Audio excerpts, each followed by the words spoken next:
Regular बात। केशव मौर्य साहब देखिए अभी लिख रहे हैं, मैंने आपको बयान सुनाया था अखिलेश यादव जी का, जिसमें वो कह रहे हैं कि मौर्य जी तो मोहरा है, दिल्ली के पासवर्ड वाईफाई का पासवर्ड है। अब केशव जी लिख रहे हैं कांग्रेस का मोहरा बन चुके सपा बहादुर श्री अखिलेश यादव जी को भाजपा को लेकर गलतफहमी पालने, अति पिछड़ों को निशाना बनाने, अपमान करने की जगह सपा को समाप्त होने से बचाने पर ध्यान दें। भाजपा 2027 में 2017 दोहराएगी, कमल खिला है, खिलेगा, खिलता रहेगा।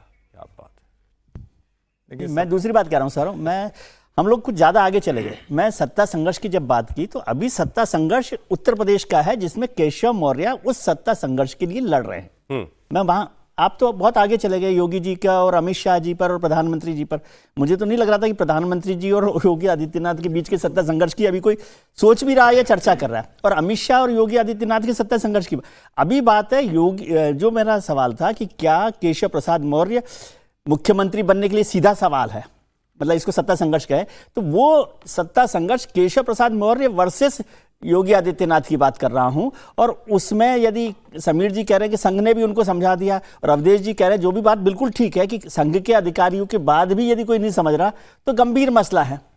और क्या केशव प्रसाद मौर्य सिर्फ अपने दम पर ये सारा कर रहे हैं? क्या वो प्रदर्शन कर रहे हैं कि 150 विधायक उनके पास हैं? क्या ये संभावना अब ऐसी बन रही है जिस तरह से वो चल रहे हैं? ये सत्ता संघर्ष केशव प्रसाद मौर्य वर्सेस योगी आदित्यनाथ पर मैं चर्चा कर रहा हूं कि वो है कि नहीं है, इस पर बात करें। वो आगे तो बहुत आगे चले गए हम लोग। चलिए सर थोड़ा और एक इसको बोली दें, एक बढ़ाना जरूरी है क्योंकि खबरें और यूपी की संघर्ष पे गए भाई। केशव प्रसाद मौर्य अगर उसकी दावेदारी कर रहे हैं तो उनका आधार क्या है? ये तो वो अगर आप मैं वही बोल रहा हूं अभी। अगर आप कहेंगे कि भाई उत्तर प्रदेश में सीटें कम हो गई, 33 रह गई 62 से, तो इसलिए उस पर चर्चा होनी चाहिए। तो सवाल यह भी खड़ा होगा कि इलाहाबाद और उसके आसपास की सीटों पर केशव प्रसाद मौर्य वो उप मुख्यमंत्री हैं, वहीं के नेता हैं, तो इलाहाबाद, कौशाम्बी, प्रतापगढ़, उसके आसपास क्या परफॉर्मेंस रही? तो मुझे लगता है ये सबको पता है। और मैं पहले दिन से एक बात कह रहा हूं कि भारतीय जनता पार्टी के हर नेता को पता है कि अगर आप 33 पर आकर खड़े हो गए हैं, 36 पर एनडीए खड़ा है, तो उसकी बहुत सी वजह हैं। एक दूसरे के सर पर नारियल मत फोड़िए, सही जगह। ये तो सलाह है आपकी, मैं तो स्थिति की बात कर रहा हूं, ये तो आपकी सलाह है। अरे एक खबर छूट गई सर एक खबर छूट गई। योगी जी ने मुलाकात की पल्लवी पटेल से। पल्लवी पटेल, अब आप ये मत कहिएगा पल्लवी पटेल तो उनकी बहन है। केशव प्रसाद मौर्य को हराया है सर। नहीं, इसीलिए तो और महत्वपूर्ण है। केशव को हराया उसने। यहां दो समझिए, अनुप्रिया पटेल की बहन है, उनकी अपनी पार्टी है, समाजवादी पार्टी की सहयोगी थी, अब वो अलग हो गई हैं, लेकिन उनके टिकट पर जीती हुई हैं। और किसको हराया था उन्होंने? केशव प्रसाद मौर्य को। और मिला कौन है? योगी आदित्यनाथ। अब शांतनु जी कह देंगे ये तो सामाजिक वो है, सामाजिक समीकरण में। अगर आप छोटे दलों को मिलाएंगे, अगर आपको लगता है कि आपके कुर्मी नेताओं से कुर्मी वोट नहीं आ रहा है, आपके जो ओबीसी नेताओं से नहीं आ रहा है, तो आप लेंगे। और वो अभी कैसे भी वो अपने फोल्ड में नहीं है, वो ओवैसी के साथ इसके साथ कॉम्बिनेशन बना रही, तो उनको अगर पाले में लाना है तो उसके लिए मुख्यमंत्री मिलेंगे। जब निषाद आए थे पार्टी में तब भी मुख्यमंत्री मिले थे, जब राजभर आए थे पार्टी में तब भी मुख्यमंत्री मिले थे। तो छोटी पार्टियों को जो फ्री रेडिकल्स घूम रहे हैं मिलाने के लिए तो मुख्यमंत्री को उनसे मिलना ही पड़ेगा। देखिए सौरभ जी, इतना तो मैं जानता हूं कि ये इतने भोले नहीं है। ये मुझे क्या समझते हैं ये मैं जानता हूं।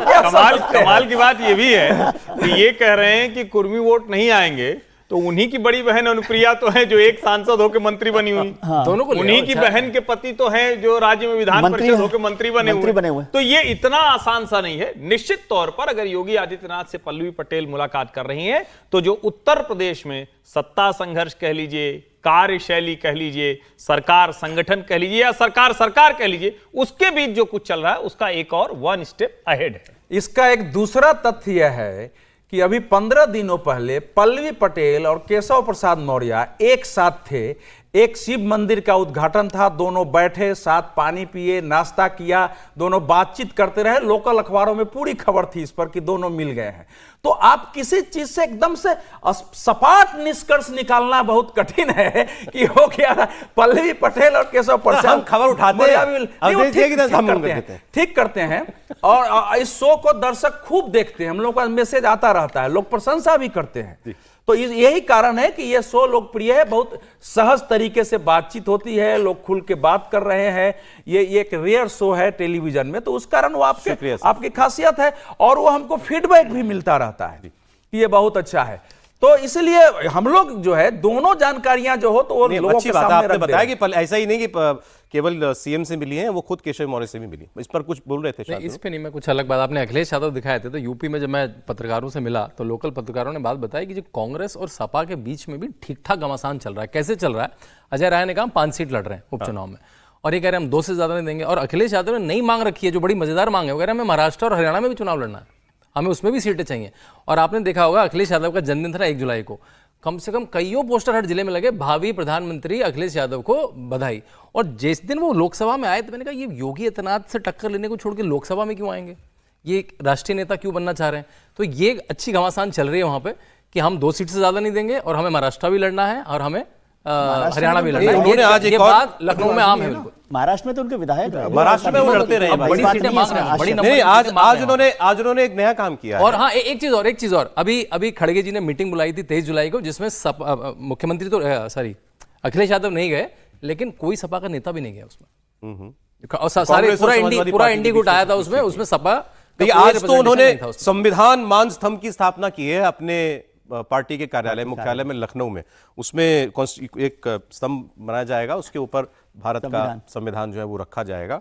और बड़ा लंबा चौड़ा उन्होंने एक मैसेज जो है लिखा हुआ है। 26 जुलाई को सपा के लखनऊ स्थित मुख्यालय में सादगीपूर्ण समारोह में संविधान मान स्तंभ की स्थापना की जाएगी, जिसमें भारत के संविधान की एक प्रति की स्थापना होगी, जिससे पीडीए प्रकाश स्तंभ के रूप में भारत का संविधान हमारे सामाजिक न्याय का मार्ग सदैव प्रकाशित और प्रशस्त करता रहेगा। और इस मैसेज की सारी शुरुआत उन्होंने भूमिका बनाई थी आरक्षण की।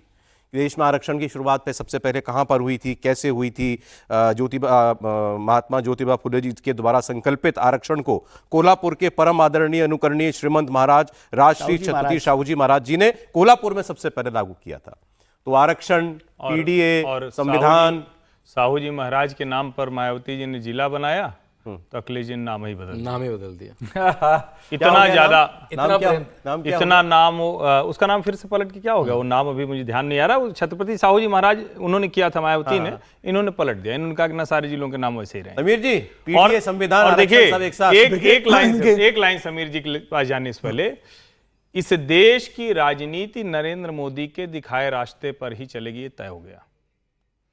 अगर अखिलेश यादव अपनी पार्टी में संविधान मान स्तंभ लगा रहे हैं तो स्वतंत्र भारत में नरेंद्र मोदी पहले प्रधानमंत्री थे जिन्होंने संविधान दिवस मनाया, संविधान का सत्र उसी पर चलाया और बाकायदा संविधान को सर नवाकर हर सत्र की शुरुआत की। अब कार्यालयों में जा रहा है, ये बहुत अच्छा है, ये अच्छी चीज है। बस ये है कि उसका, जिसको कहते हैं ना कि अराजकता, झूठ वाला हिस्सा अगर न करें तो ये अच्छा है, सबको संविधान मानना चाहिए। एक अपडेट और दे दो, ये पल्लवी पटेल की योगी आदित्यनाथ से मुलाकात पर भी बोले अखिलेश यादव। उन्होंने कहा वहां जाकर उनको क्या मिलेगा, वो पीडीए परिवार की हैं पल्लवी पटेल, हम उनकी सदस्यता खत्म करने को नहीं कहेंगे। और भाई छोटी सी बात, बहुत छत्रपति साहू जी नगर है, वो अमेठी का नाम था और वो वापस अमेठी हो, वापस अमेठी कर दिया गया। देखिए संविधान आप बचाने, देश का नाम बदल देंगे तो ऐसे ही होगा ना। देखिए संविधान बचाने की बात तो पूरा लोकसभा चुनाव के दौरान चली और हिंदुस्तान के अंदर इतना संविधान हुआ कि अब अमेरिका में भी संविधान बचाने की बात हो रही है। कमला हैरिस कह रही है, जो बाइडेन कह रहे हैं कि हमको संविधान बचाना है, ट्रंप को हराना है और संविधान बचाना है। तो हिंदुस्तान के संविधान बचाने की बात अब अमेरिका तक पहुंच गई है। ठीक है, वहां आरक्षण की बात नहीं हो रही कि वहां आरक्षण का कोई ऐसा मसला नहीं है। राहुल जी से कमला जी सीख रहे हैं या कमला जी से राहुल, ये दोनों किसी से सीख रहे हैं, दोनों किसी से सीख रहे हैं। आप दूसरे देखिए, अब जिस हिसाब से अखिलेश यादव जो राजनीति कर रहे हैं, अब अखिलेश यादव को समझ में आ गया कि भाई सिर्फ एमवा समीकरण से राजनीति नहीं होगी। मुलायम को, मुस्लिम को लेकर और यादव को लेकर राजनीति उत्तर प्रदेश के अंदर नहीं हो सकती। अब जो उन्होंने पीडीए की बात की थी, जिस तरीके से उन्होंने वहां टिकट बांटे पीडीए में और जिस तरीके से उसका परिणाम आया लोकसभा चुनाव में, अखिलेश जानते हैं कि विधानसभा चुनाव भी वो पीडीए की दम पर लड़ेंगे। और जिस तरीके से उन्हें समर्थन मिल गया है, तो ये उम्मीद कर रहे हैं कि अगर मैं इसी लाइन पे आगे बढ़ूंगा तो मैं सरकार भी बनाने की स्थिति में आ जाऊंगा।